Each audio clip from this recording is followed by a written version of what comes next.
The exchange of physical cash involves physical interactions with fellow people, but with cashless, those interactions are reduced dramatically.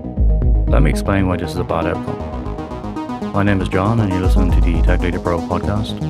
It is week 27 of 2025. You're very welcome, guys. I missed last week as I was on vacation, but it is that vacation that has inspired the topic for this episode. Last week, I spent a week driving around Iceland, which was amazing.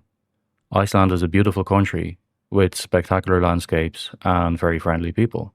I would highly recommend it. This is my third time visiting Iceland, with the previous visit being back in 2007.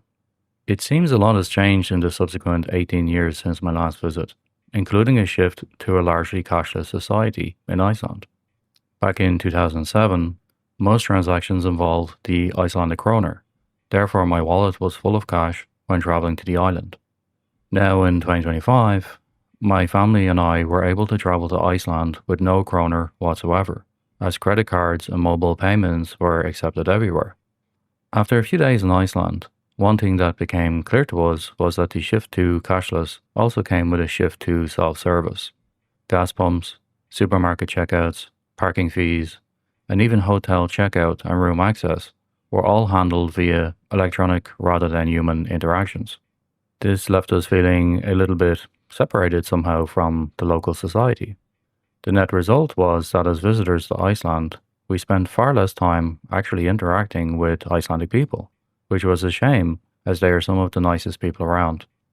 In a previous episode of this podcast, I spoke about my concerns with our mobile phones becoming a, quote, master key for life, end quote.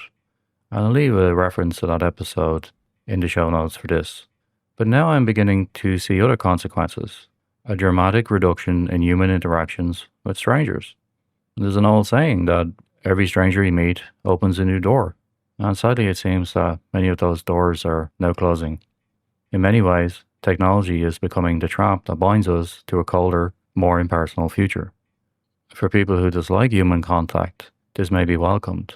But personally, it saddens me deeply, and it took an 18-year gap between visiting the same country for me to see the impacts in real terms. These kind of societal changes creep up on you slowly. A few years back, in my home country of Ireland, there was a billboard campaign that our pubs were, quote, the original social networks, end quote. And I truly believe that. I really think that we've lost something when you can't just walk into a bar, order a beer, and talk to the stranger sitting next to you. So do me a favor, you guys, in the next country that you visit, bring cash, physically hand it to the bar staff, tell them to keep the change as a tip, then use this as an opportunity to strike up a conversation. You never know what you might learn. Via technology, our social skills are regressing. This saddens me. Some of us would rather talk to an AI assistant than to another human being.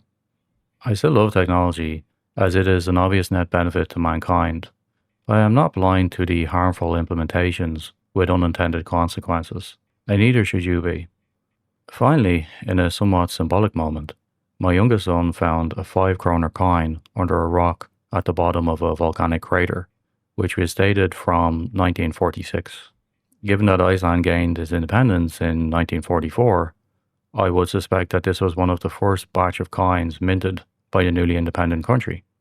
It made us wonder about how that coin ended up there, who dropped it, and for how long it sat at the bottom of that crater.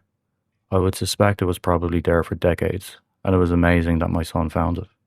I will include a photo of that coin in the video of this episode. Its weather condition really adds to its beauty. Let's not lose the human touch, you guys. Talk to you next time. Take care.